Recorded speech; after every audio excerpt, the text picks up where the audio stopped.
Hello everyone, my name is Jacqueline Sylvan and I'm curious, what makes you stop reading?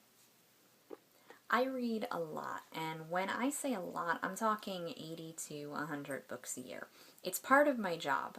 Personally, I feel as a writer, if you are not reading as much, at least as much, as you're writing, then you're not doing your job. It's just like any apprenticeship, be it blacksmithing or carpentry or anything, unless you are sitting at the knee of the masters, you're not going to learn what to do and what not to do. But within those 80 to 100 books a year, there are probably, I would say, 10 to 12 every year that I don't finish. And my question to you is, and I'll talk a little about what makes me stop, but what makes you stop reading? One of the main things that'll make me stop reading is a stupid character. Or a stupid main character, I should say. If this character is consistently making bad decisions, and bad decisions are the backbone of any plot, really, so I don't hold them accountable for everything, but if they're consistently making bad decisions and not dealing with the consequences or learning from their mistakes, they're just consistently going around screwing everything up, that's going to irritate me and I'm going to stop reading. Another thing that makes me stop reading is excessively flowery language. I do read literary fiction. I try to read in a wide variety of genres. I don't read a lot of literary fiction though, because I'm not necessarily a fan of overly flowery language. I think that a writer should tell me what's going on as simply and succinctly as possible. So if you are overtelling me, if you're taking a paragraph to convey what a simple sentence would do, I'm going to get bored and I'm going to shut you off. At the same time, though, there's always that nerve-wracking decision-making part of it that, kind of scares me. I mean, what if I'm not giving this book it's a proper chance? What if I'm closing the cover right before it's about to get really, really good? The main reason that I have this fear is because of a book about 10 years ago that I read.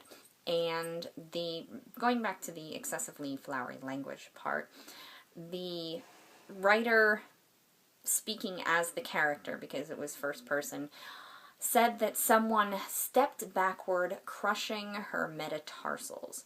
And I was like, metatarsals? Seriously? Could we not just say, squished her foot, crushed her foot, foot? It's a foot, or toes, not metatarsals. But luckily that day I was reading at work and I did not have a backup book with me, so I continued. And I'm really, really grateful that I didn't quit that book, because that book was Outlander by Diana Gabaldon, which is the first book in one of my very favorite series of all time.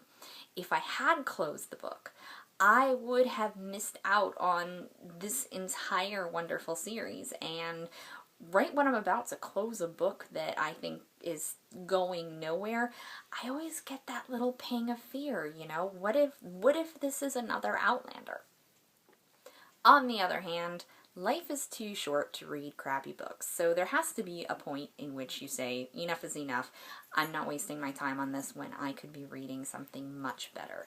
So I usually, depending on how much they pissed me off, I usually give it about 40 to 50%. If I'm not captivated, if I'm not all in by that point, then forget about it. I'm just gonna shut it off.